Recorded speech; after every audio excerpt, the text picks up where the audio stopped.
ತುಂಬ ನಗ್ನಗ್ತಾ ಇದ್ದಾಗ ಯಾರೋ ಬಿದ್ದೋಗ್ಬಿಡ್ತಾರೆ, ಅಯ್ಯೋ ಬಿದ್ದೋಗಿ ಏಟಾಗೋಯ್ತು ಅಂತೀವಿ. ಆ ಥರ ಬದುಕುಗಳಲ್ಲಿ ಸಡನ್ನಾಗಿ ಏನೋ ತಿರುಗಿಕೊಂಡಾಗ ಅದಕ್ಕೆ ಮಾತು ಮುಖ್ಯ ವಾಹಿನಿಗೆ ಬಂದಿರುತ್ತೆ, ಮಾತೇ ಮುಖ್ಯ ಆಗಿರುತ್ತೆ ಮನುಷ್ಯನಿಗೆ. ಸೊ ಆ ಮಾತು ಮನುಷ್ಯನ ಎಷ್ಟು ಡ್ಯಾಮೇಜ್ ಮಾಡುತ್ತೆ ಅನ್ನೋದಕ್ಕೆ ಕೆಲವು ಲೈನ್ಸ್ ಕಾರಣ ಆಗಿರುತ್ತೆ. ಅಂದರೆ ಸಾಮಾಜಿಕವಾಗಿ ಅಂದರೆ ಸೊಸೈಟಿಯನ್ನು ಇನ್ನೊಂದು ಆ್ಯಂಗಲಿಂದ ನೀವು ನೋಡ್ತಾ ಇದ್ದೀರಾ. ಸೊ ಬೆಂಗಳೂರಿನ ಬೇರೆ ಬೇರೆ ಆಯಾಮಗಳಲ್ಲಿ ಸಲಗ ತೋರಿಸಿದ್ರಿ, ಭೀಮ ತೋರಿಸಿದ್ರಿ, ಈಗ ಸಿಟಿ ಲೈಟ್ಸ್ ತೋರಿಸ್ತಾ ಇದ್ದೀರಾ.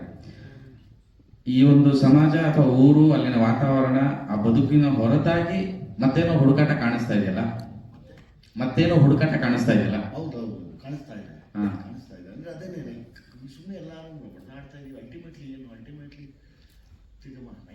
ತಿರ್ಗಾ ಕೊನೆಗಿರೋದು ಈ ಯಾರೂ ಮುಟ್ಟಕ್ಕಾಗಿರುವಂಥ ಪರಿಸ್ಥಿತಿಗೆ ಆಗೋರೋ ಸ್ಥಿತಿ ಒಂದಿರುತ್ತೆ, ಅಂದರೆ ಸಾವು ಅನ್ನೋದು. ಅಲ್ಲಿ ಏನು ಸಾಧನೆ ಮಾಡಿದ್ರು, ಏನು ಅಚೀವ್ ಮಾಡಿದ್ರು, ಎಷ್ಟು ಹೊಟ್ಟೆ ಕಿಚ್ಚಿಪಟ್ಟಿದ್ರು, ಎಷ್ಟು ನಾವು ಸಂಪಾದನೆ ಮಾಡಿದ್ರು, ಸ್ವಲ್ಪ ಹೊತ್ತು ಬಿಟ್ಟರೆ ವಾಸನೆ ಬಂದ್ಬಿಡುತ್ತೆ, ಪರ್ಫ್ಯೂಮ್ ಹಾಕಿ ಅಂದ್ಬಿಡ್ತಾರೆ.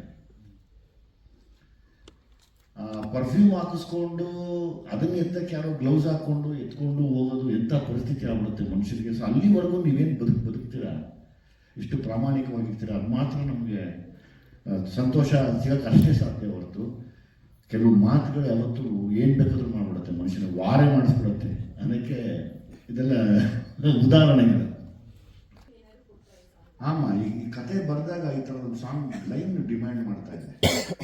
ಕತೆ ಒಳಗಡೆ ಈ ಥರದೊಂದು ಲೈನ್ ಡಿಮ್ಯಾಂಡ್ ಮಾಡೋದ್ರಿಂದ ಅದನ್ನು ಇವರಿಬ್ಬರು ನೋಡಿದಾಗ ಅನಿಸುತ್ತೆ ಅವರಿಬ್ಬರಿಗೆ, ಎಸ್ ನಾನು ಹೇಳಬಲ್ಲೆ ಅಂತ. ಈಗ ನಾನು ಕತೆ ಮಾಡಿ ಡೈರೆಕ್ಟ್ ಮಾಡಬಲ್ಲೆ, ಅದಕ್ಕೆ ಸೌಂಡ್ ಆಗಲಿ ಅಥವಾ ಅದನ್ನು ಇಂಪಾಗಿ ಕೇಳೋ ಥರ ಮಾಡೋದಾಗಲಿ ಇಬ್ಬರು ಕೈಯಲ್ಲಿ ಇರುತ್ತೆ. ಅದು ಅವರಿಬ್ಬರು ಮಾಡಿದ ಕೆಲಸ ಅದು.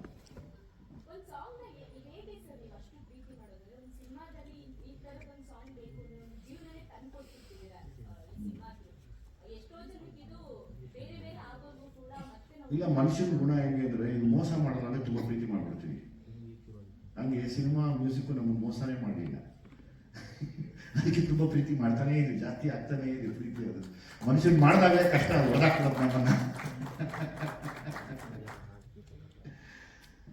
ಮನುಷ್ಯನ್ ಮಾಡಿದ್ರೆ ಪಾಯ್ಸನಸ್, ಕೆಲವರು ಮಾತ್ರ, ಎಲ್ಲರೂ ಅಲ್ಲ.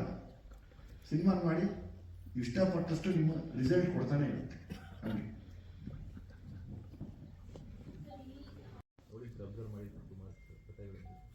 ಅಂದ್ರೆ ರಿಯಲ್ ಆಗಿ ನಡೆಯೋದು ಇಲ್ಲ ಪಿಕ್ಚರ್ ಅಲ್ಲಿ ಬರೋದು.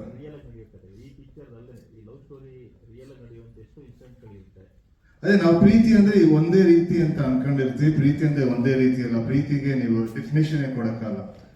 ಪ್ರೀತಿ ಹಲವಾರು ತರ ಇರುತ್ತೆ. ಅಂದ್ರೆ ಒಬ್ಬೊಬ್ರು ಪರ್ಸ್ಪೆಕ್ಟಿವ್ ಮೇಲೆ ಪ್ರೀತಿನ ಬೇರೆ ಬೇರೆ ಬೇರೆ ಬೇರೆ ತರ ನೋಡ್ಬೋದು. ಸೊ ಯಾವ್ದನ್ನು ಸರಿಯಾದ ಪ್ರೀತಿ, ಯಾವ್ದು ತಪ್ಪು ಪ್ರೀತಿ ಅಂತ ಹೇಳಕ್ಕೆ ಆಗಲ್ಲ. ಬಟ್ ಯೂನಿವರ್ಸಲ್ ಆಗಿ ಪ್ರೀತಿ ಅಂದ್ರೆ ಒಂದು ಕಂಫರ್ಟ್ ಕೊಡ್ಬೇಕು, ಆಮೇಲೆ ಫ್ರೀಡಮ್ ಕೊಡಬೇಕು, ಮತ್ತೆ ಸಾಲಿಟ್ಯೂಡ್ ಕೊಡಬೇಕು. ಸೊ ಇದು 3 ಕೊಟ್ರೆ ಒಳ್ಳೆ ನಿಜ ಪ್ರೀತಿ ಅಂತ ಅನ್ಸುತ್ತೆ.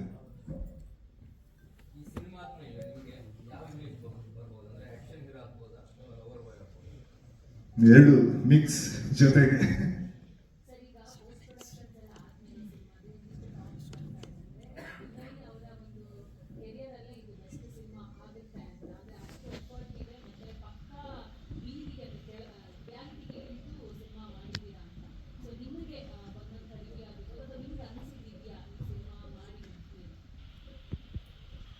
ಅದೇ ಶೂಟಿಂಗ್ ಮಾಡ್ಬೇಕಂದ್ರೆ ಒಂದಷ್ಟು ಕೆಲವೊಂದು ಸೀನ್ಗಳು, ಪೋರ್ಷನ್ಸ್ಗಳು ಅನಿಸ್ತು ಅಂದ್ರೆ ಒಂಥರ ಅಥೆಂಟಿಕ್ ಆಗಿ ಒಂದಷ್ಟು ಫೀಲಿಂಗ್ಸ್ ಸ್ಕ್ರೀನ್ ಶೂಟಿಂಗ್ ಮಾಡ್ಬೇಕಂದ್ರೆ ಬಂದಾಗ ಇದು ಚೆನ್ನಾಗಾಗುತ್ತೆ ಅಂತ ಅನಿಸ್ತು. ಆ ಥರ ಒಂದಷ್ಟು ಸೀನ್ಗಳಿತ್ತು. ಆಮೇಲೆ ತುಂಬಾ ಜನ ರಿವ್ಯೂಸ್ ಕೂಡ ಕೊಟ್ಟರು ಒಂದಷ್ಟು ಸೀನ್ ಬಗ್ಗೆ. ಅದು ಕೇಳಿ ತುಂಬಾ ಖುಷಿ ಆಯಿತು.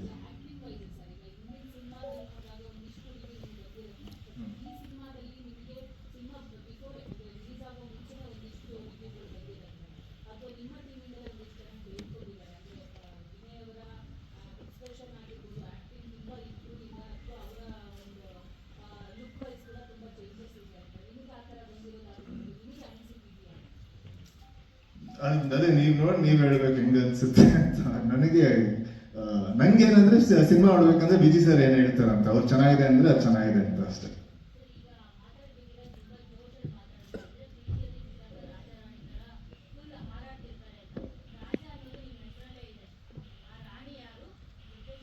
ಪ್ರೀತಿಯಲ್ಲಿ ಬಿದ್ದಾಗಲ್ಲ, ಪ್ರೀತಿಯಲ್ಲಿ ಯಾವಾಗಲೂ ಎದ್ದೇಳಬೇಕು. ನಾನು ಯಾವಾಗಲೂ ಎದ್ದೇ ಇರ್ತೀನಿ.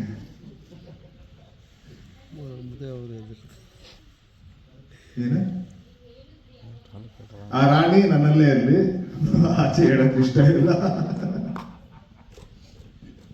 ಅದಕ್ಕೆ ನಿಮ್ಮ ರಾಜ ಯಾರು ಅಂತ ಹೇಳಿ ನಾವು ಇಲ್ಲ ಹೇಳಿ ಮಕ್ಕಳ ಇಷ್ಟ. ನಿನ್ನೆ ರಾತ್ರಿ ನಮ್ಮ ಅಮ್ಮಂಗೆ ಸಾಂಗ್ ಕೇಳಿಸ್ತಾ ಇದೆ. ಸೊ ಅವ್ರು ಕೇಳಿದ ತಕ್ಷಣ ಅವ್ರ ಊರು ಬಂದು ಸಿದ್ದಾಪುರ ಹತ್ರ ಇಟ್ಕಿ ಅಂತ ಅಲ್ಲಿ ಸ್ಟೇ ಮಾಡ್ತಿದ್ರು. ಸೊ ಅಲ್ಲಿ ಹಾರ್ಮೋನಿಯಂ ಇಟ್ಕೊಂಡು ಪದಗಳು ಆಡ್ತಿದ್ರಂತೆ. ಸೊ ಈ ಸಾಂಗ್ ಕೇಳಿದ ತಕ್ಷಣ ಅದು ಜ್ಞಾಪಕಕ್ಕೆ ಬಂತಂತೆ. ಅವ್ರು ಕೇಳಿ ತುಂಬಾನೇ ಖುಷಿ ಪಟ್ರು. ಆಮೇಲೆ ಇನ್ನೊಂದೇನಂದ್ರೆ, ಈಗ ಸಿನಿಮಾ ಟೈಟಲ್ ಹಿಡ್ಕೊಂಡು ಯಾವ್ದೇ ಸಾಂಗ್ ಮಾಡಿದ್ರು ಆ ಸಾಂಗ್ ತುಂಬಾ ಚೆನ್ನಾಗಿರುತ್ತೆ. ಈಗ ಜನ್ಮದ ಜೋಡಿ ಇರ್ಬೋದು, ಮುಂಗಾರು ಮಳೆ ಇರ್ಬೋದು, ಅದೇ ತರ ಈ ಸಿಟಿ ಲೈಟ್ಸ್ ಆ ಕೇಳಕ್ಕೆ ತುಂಬಾ ಚೆನ್ನಾಗಿ ಅನ್ಸುತ್ತೆ. ಆಮೇಲೆ ನಮ್ಮ ಟೈಟಲ್ ಕೂಡ ಅದೇ ತರ ರಿಜಿಸ್ಟರ್ ಆಗುತ್ತೆ. ಸೊ ಅದ್ ಕೇಳಿ ತುಂಬಾ ಖುಷಿ ಆಯ್ತು. ಆಮೇಲೆ ಈ ಸಾಂಗ್ ಬಂದು ಪ್ರೀತಿ ಬಗ್ಗೆ. ಪ್ರತಿಯೊಂದು ಜೋಡಿ ಅವ್ರದೇ ಆದ ಒಂದು ಪ್ರಪಂಚನ ಅವರು ಕ್ರಿಯೇಟ್ ಮಾಡ್ಕೊಂಡಿರ್ತಾರೆ. ಆಮೇಲೆ ಆ ಪ್ರಪಂಚದಲ್ಲಿ ಅವರೇ ರಾಜ, ಅವರೇ ರಾಣಿ, ಅವ್ರಿಗೆ ಅವ್ರದೇ ಅಂತ ಒಂದು ರೂಲ್ಸ್ ಇರುತ್ತೆ, ಅವ್ರದೇ ಅಂತ ಒಂದು ಜಡ್ಜ್ಮೆಂಟ್ ಇರುತ್ತೆ. ಸೊ ಈ ಸಾಂಗ್ ನೋಡಿದಾಗ ಆ ಪ್ರಪಂಚನ ತುಂಬಾ ಚೆನ್ನಾಗಿ ನೋಡ್ಬೋದು. ನೋಡಿ ನನಗೆ ತುಂಬಾ ಖುಷಿ ಆಯ್ತು. ಮತ್ತೆ ನಿಮ್ಗೆ ಏನೋ ಕ್ವೆಶ್ಚನ್ಸ್ ಇದ್ರೆ ಕೇಳಿ.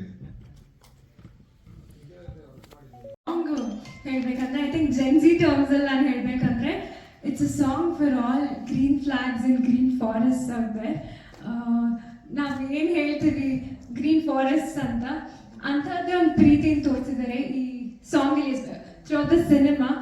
ಸೊ ದಿಸ್ ಸಾಂಗ್ ನನಗೆ ಕಂದಮ್ಮ ಎಷ್ಟು ಇಷ್ಟನೋ ಅಷ್ಟೇ ಇಷ್ಟ ಆಯಿತು.